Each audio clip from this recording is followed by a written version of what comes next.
Ang mga empleyado ng gobyerno ay makakatanggap ng Mid-Year Bonus 2024. Ang isang dokumento na kilala bilang Budget Circular ay kinabibilangan ng mga partikular na tuntunin tungkol sa kung paano makakatanggap ang mga empleyado ng gobyerno ng Mid-Year Bonus.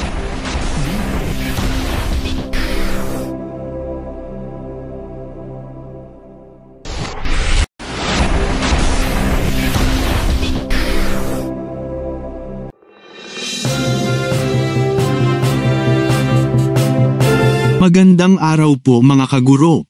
Ang mga empleyado ng gobyerno ay makakatanggap ng Mid-Year Bonus 2024. Ang isang dokumento na kilala bilang Budget Circular ay kinabibilangan ng mga partikular na tuntunin tungkol sa kung paano makakatanggap ang mga empleyado ng gobyerno ng Mid-Year Bonus. Dito, ipapaliwanag namin kung ano ang mga panuntunang ito at kung paano gumagana ang mga ito sa isang tuwirang paraan. Ang Mid-Year Bonus ay karagdagang pera na natatanggap ng mga empleyado ng gobyerno sa kalagitnaan ng taon. Ang bonus na ito ay iginagawad sa mga empleyado bilang isang paraan ng pagkilala sa kanilang pagsusumikap at upang makatulong na mapalakas ang kanilang pagganyak. Hindi lahat ng empleyado ng gobyerno ay automatikong nakakakuha ng bonus na ito. Mayroong ilang mga kondisyon na kailangang matugunan. Employment status. Ang empleyado ay dapat na regular na nagtatrabaho at hindi pansamantala lamang. Performance. Dapat matugunan ng empleyado ang ilang mga pamantayan sa pagganap na itinakda ng kanilang departamento. Tagal ng serbisyo. Ang empleyado ay dapat na nagtrabaho para sa isang tiyak na tagal ng panahon, karaniwang hindi bababa sa 4 na buwan sa kalagitnaan ng taon.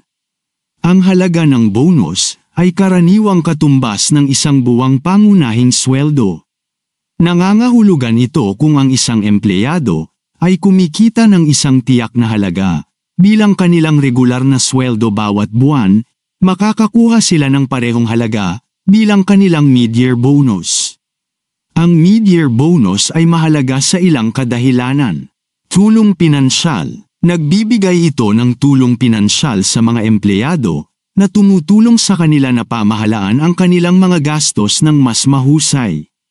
Motivation. Ang pagtanggap ng bonus ay maaaring magparamdam sa mga empleyado na pinahahalagahan na maaaring hikayatin silang magtrabaho ng mas mabuti.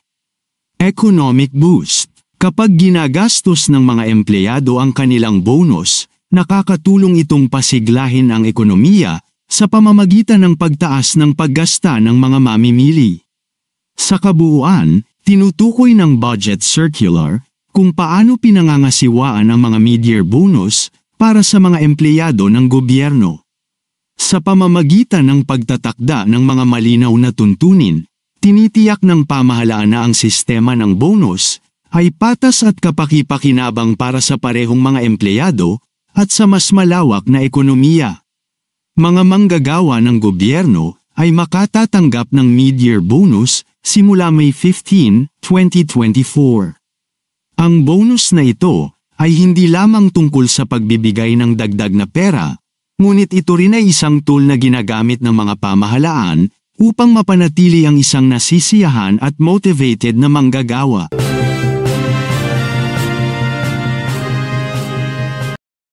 Kung meron man kayong mga komento tungkol sa mga isyong ito, maaari kayong magbigay ng mga reaksyon sa comment section na makikita sa ibaba ng bidyong ito. Maraming salamat, at kung ikaw ay interesado ng mga bidyong tulad nito, mangyaring suportahan ang channel na ito sa pamamagitan ng pagpindot ng like, pag-share ng mga video at kung bago ka pa lang sa channel na ito, please subscribe sa channel na ito at pindutin ang notification bell at piliin ang all upang maabisuhan ka para sa mga paparating pang mga videos.